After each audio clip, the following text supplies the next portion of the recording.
everyone to the next episode of What's Your Mess? Mental, Emotional, Social Status of Life. I'm your host, Tracey D. Armstrong, and today we have a new guest that's going to share their experiences and how their mess has shaped their life. Just a reminder, this podcast is not just about stories, but it's about the triumphs and the resilience and the strength that our guests have shown. So let's dive into today's episode. Want to welcome to the stage our guest for today, Minister Alma Thomas. Go ahead and introduce yourself to the audience. Good morning. Good morning. I'm so excited to be here on today. And I want to start off by saying, just in case people are wondering that I forgot about this interview or, I'm tired. No, I'm doing this interview from my hospital bed in my home. I am an ordained minister, an author, a motivational speaker. I have two children, one in heaven and one here. And I do these podcasts to inspire and motivate people that no matter what you're going through, what obstacle you face, you can soar above your circumstances. Yes, exactly. That's what I'm talking about. No matter what your circumstance, no matter what your obstacle, you can soar. Oh, we're starting this off right. Okay, let's get it going. So tell everyone a little bit about your story and your mess that you have triumphed through and you've overcome. I've had a lot of messy chapters in my life. Starting with in 2009, my son passed away from heart disease.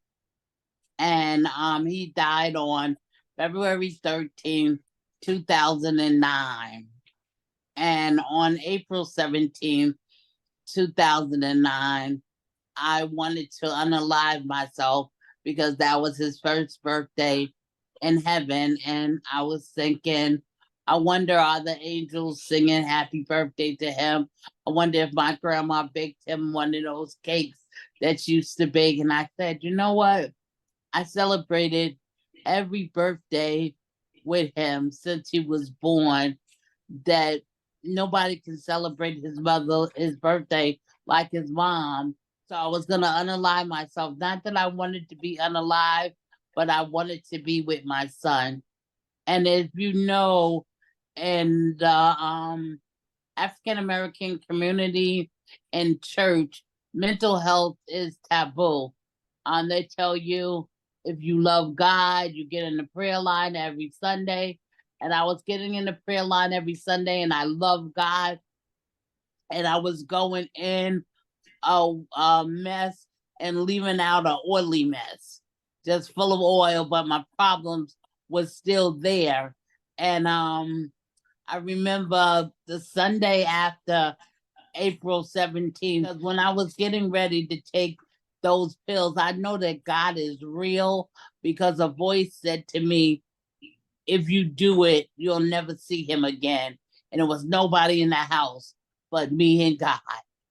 And that's when I realized that I needed help, that it was okay not to be okay. I said, God, if you don't help me, I don't know how I'm gonna get through this.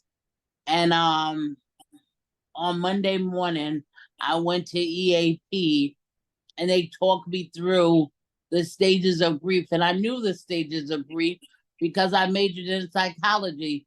But when you're going through your own grief, you forget everything you learned. And she helped me by telling me that it's okay to go from step 1 to step 5 in one day, because you don't go through the stages of grief like, okay, I'm in stage 1, now I'm going to stage 2.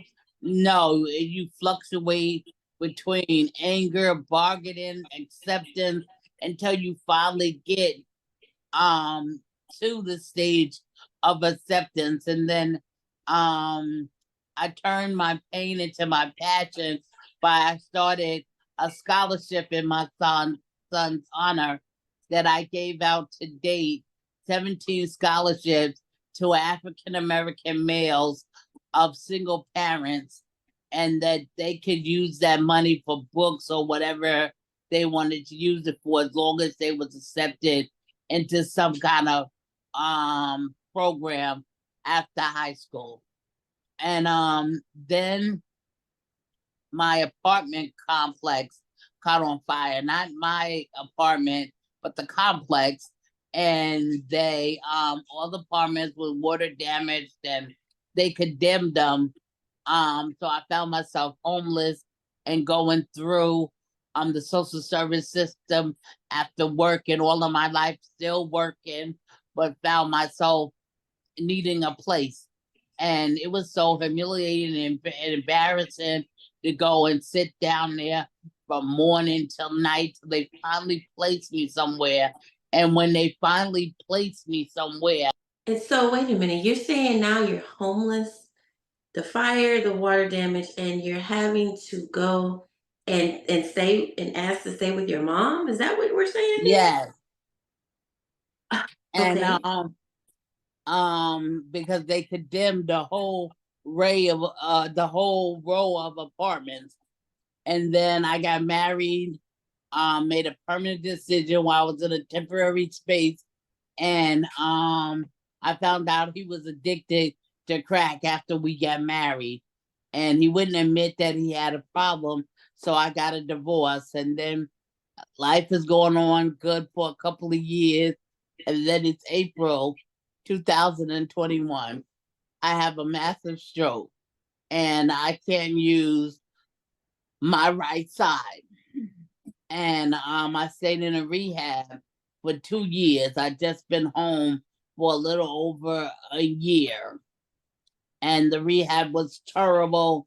I had a horrendous experiences there, but I came home, and like I said, I've been home for a little over a year, and I go on these podcasts and on my authentic self, doing them in the bed because I want to inspire and encourage someone else that no matter what you're going through, you can't put your purpose on pause, and you're gonna have some bad chapters in your life, and you can either be better or bitter. And I chose to be better. I couldn't stay at the pity party.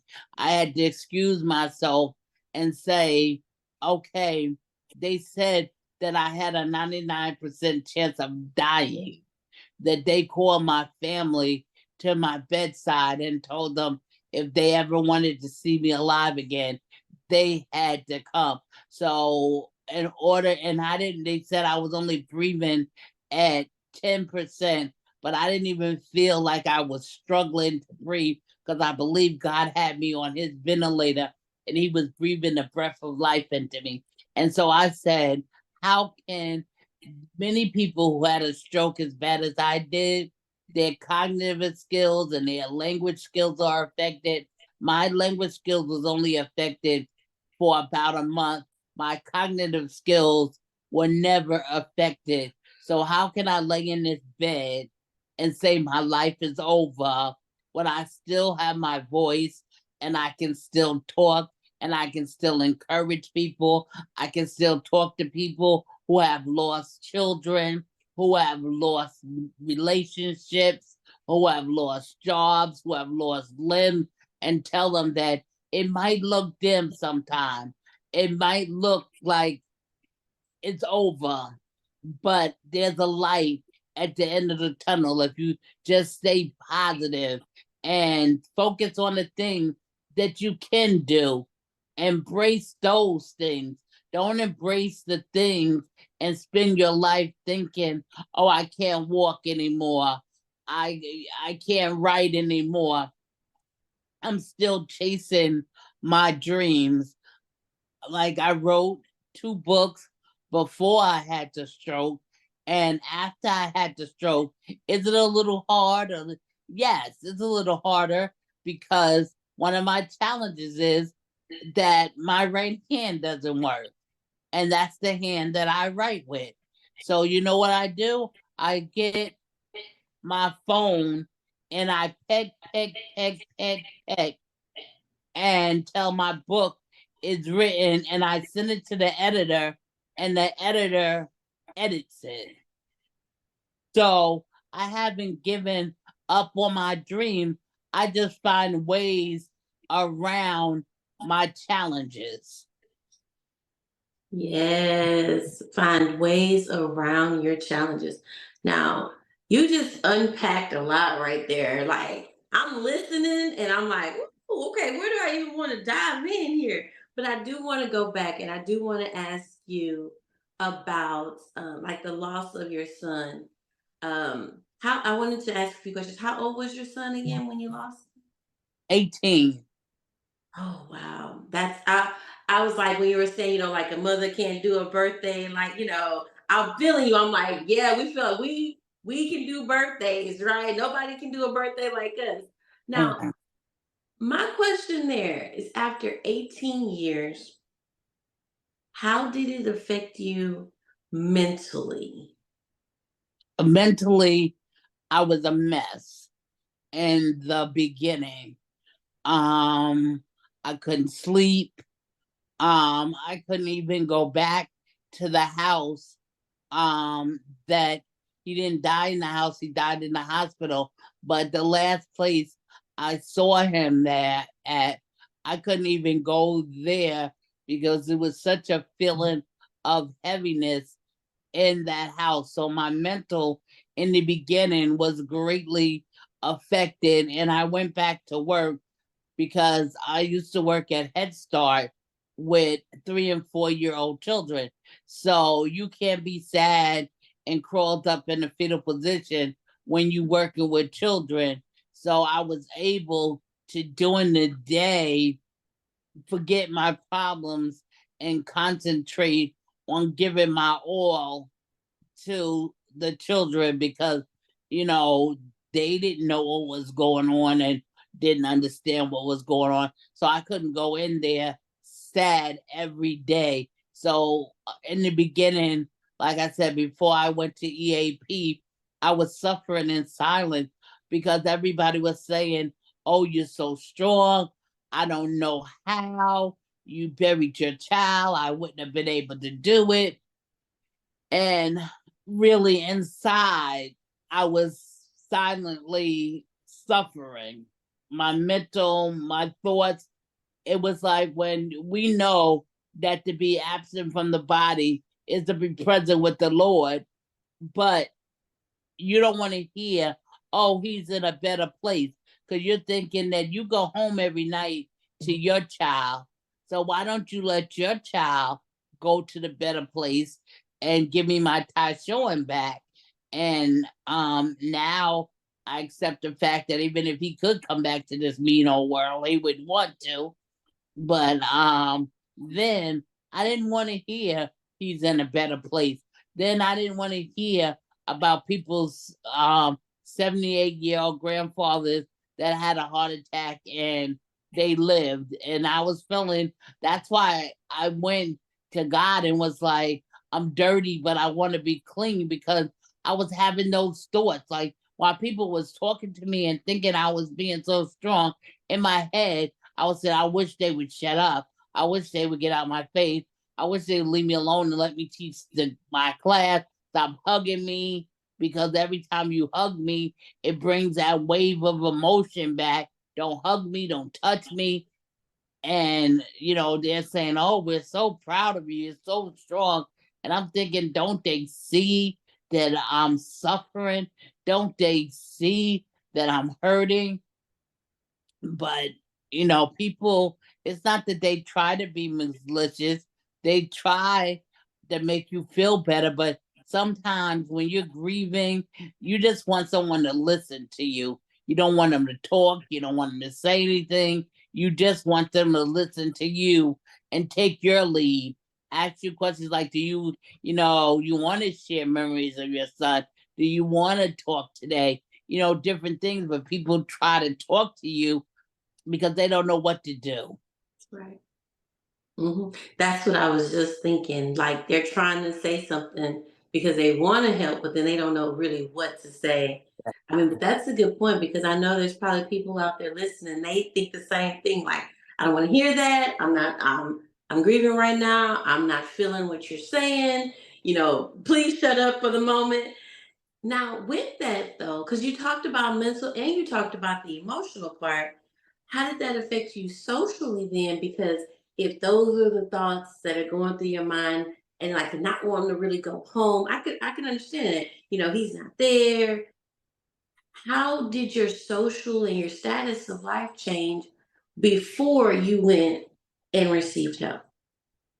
I didn't want to socialize with any of my friends because we all had children around the same age, and whatever we did with our kids. So now here I am. I had my daughter, but their kids were the same age as my son, and we used to do everything before my daughter was born together. I didn't want to go or hear about their kids' graduation. I didn't want to hear they got all A's on their report card. I didn't want to socialize with them because of the fact that how tight our circle was, that we were always together. So me being without my son, I didn't feel like I fitted in anymore, and I didn't want to hear about the good things that their children was doing because mine wasn't here anymore. So, but once I got help, I was able to deal a little more, but still things like graduations, especially when his class of college graduated and they were getting good jobs and all those things, I was thinking about what could have been. I know God doesn't make any mistakes, and he did everything that he was supposed to do at a young age, because even though he was 18 when he died, he had the soul of an old man. Like, this is a funny story about him, that he used to like to go to church. So he was the deacon of his church at that young age. So he would spend all Saturdays at the church cleaning and going to the store and stocking the store up. And on Sundays, he would get up early in the morning and go to church and make sure the heat was on or the air conditioner was on, whatever season.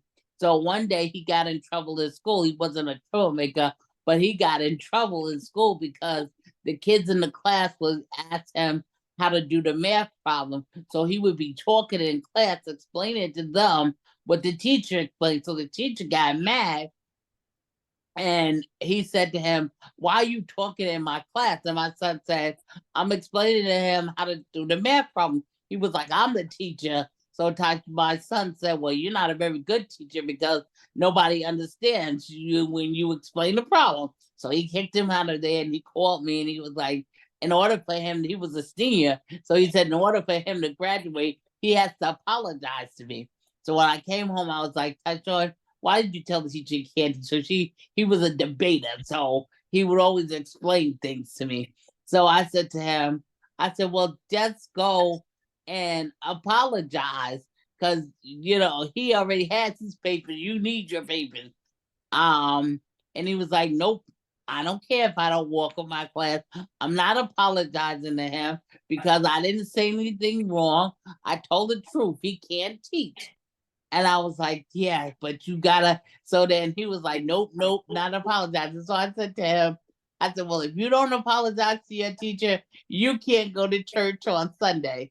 And then we looked at each other, and he said, Mom, what kind of minister tells her son he can't go to church on Sunday? We both just died laughing. And I was like, well, I can't say, I'm gonna take your TV because you wouldn't care about that. I was like, the only thing you care about is getting to that church Sunday morning and make sure that everything is right. So that was a funny story I remember about him, that the only way you could punish him was by taking away church. Man, that is most definitely different. He was very unique child, sounds like. Very unique, set apart. And Yes. now I just want to ask one of the last questions, because you mentioned how, the mental, the emotional, the social. I completely understand, like, the social part, how not want to be around friends. Same thing with, like, usually friends all have their kids around the same age and Yeah. things like that. That is like so for real.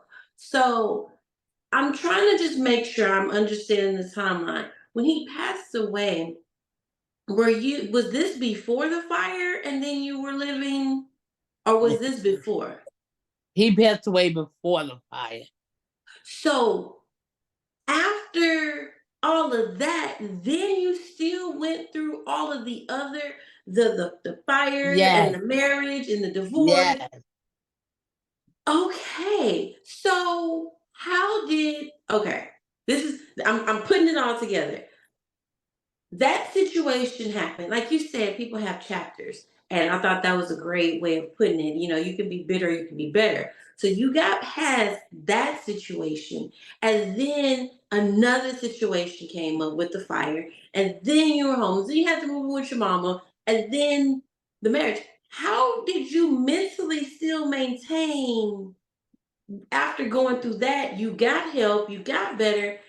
And then again, another situation. Well, I guess this might be I don't know if this is bad, but when I lost my son and they put him in the ground, to me that was the worst thing that could happen. And because I got through that, every other obstacle that came my way, it wasn't as bad as losing my son. So I was able to make it through all those other losses without having to go to EAP, because I learned how to use my strategies, how to tell myself that just like we complain when it rains, we complain when it snows, but we can't do anything about it. If it's gonna rain, it's gonna rain. If it's gonna snow, it's gonna snow. So all these bad chapters that happen in my life, whether I complain about them or not, they're part of my plan. They're part of my purpose. God told me that when I was in the nursing home, and I said, God, why am I out this far from my home? Why am I away from my friends? I'm away from my daughter. Like, God, why? What? And he said, I needed to set you apart so you could hear my voice. He said, because I was talking to you and there was all other voices around you, so you couldn't hear my voice and know what I wanted you to do. And it was prophesied to me that I would be an ambassador to nations. So I'm wondering, I don't like flying. So I said, how am I going to get to these nations? Because I don't foresee myself getting on no plane and riding to Africa for 18 hours. I don't see myself getting on no plane and flying to Japan for 25 hours. I was like, so how am I going to do this? That's what I'm saying. And now God is using me more on my back in my home than he was using me when I was up. So this condition, I know that I'm going to walk again because I've been promised that I'm going to walk again, but he's using me in this condition to inspire and motivate somebody else. Somebody else is saying, wow, she got through losing her son. She went through a fire.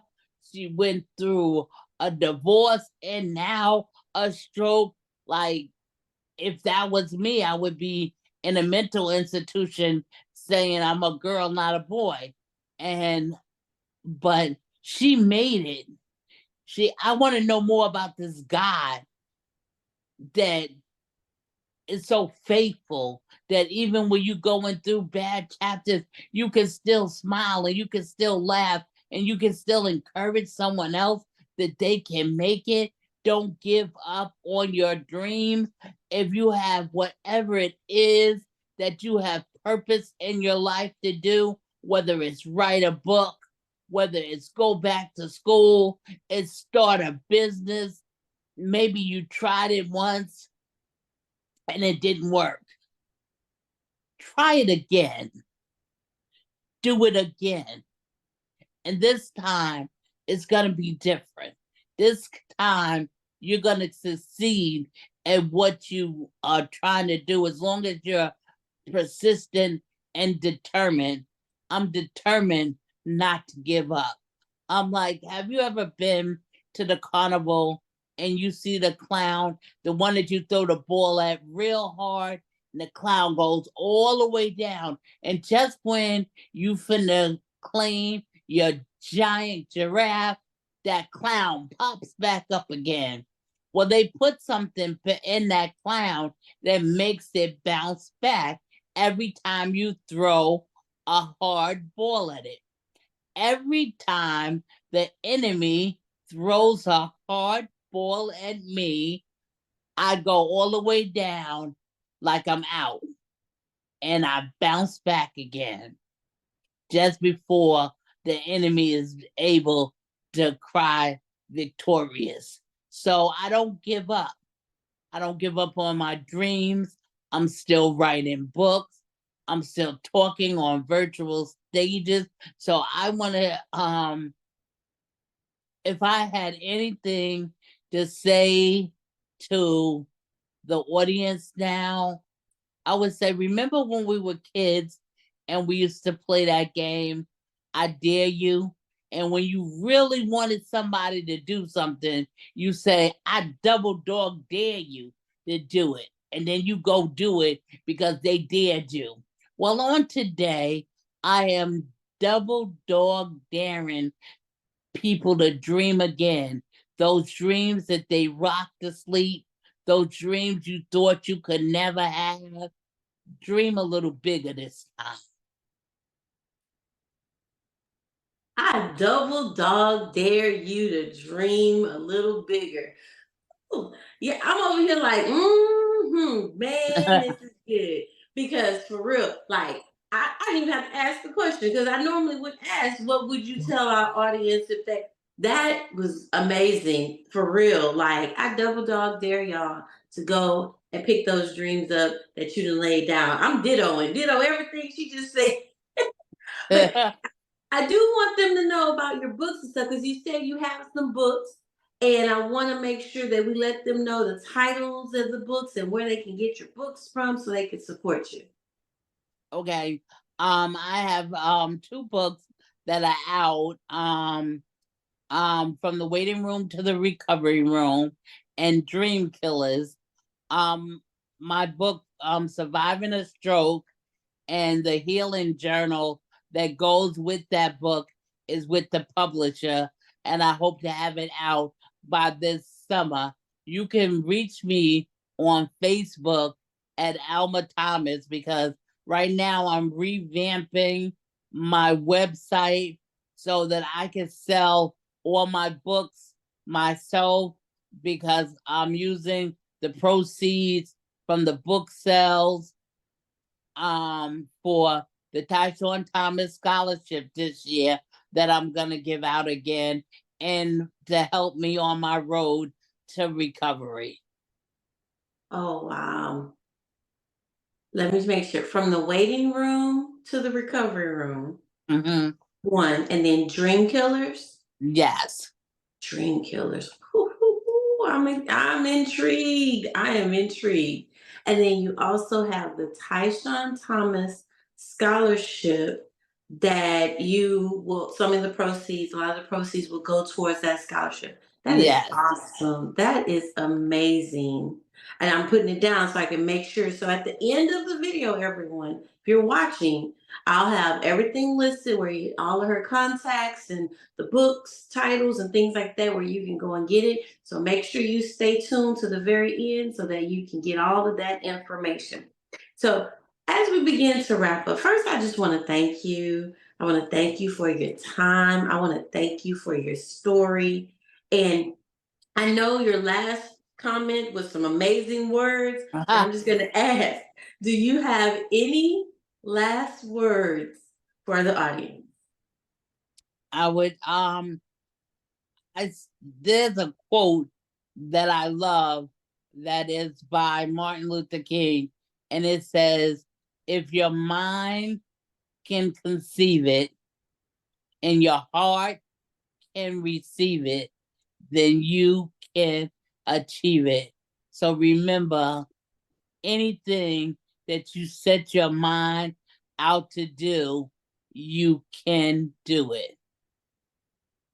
And we're going to close with that. As we wrap up another episode of What's Your Mess, I want to leave you with my powerful quote that I like to share, that it's not mine. I got it from someone. If you want to be sad, keep thinking about the past. If you want to be anxious or worried, think about the future.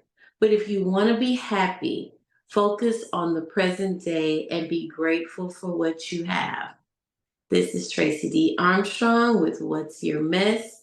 Have a good one, y'all.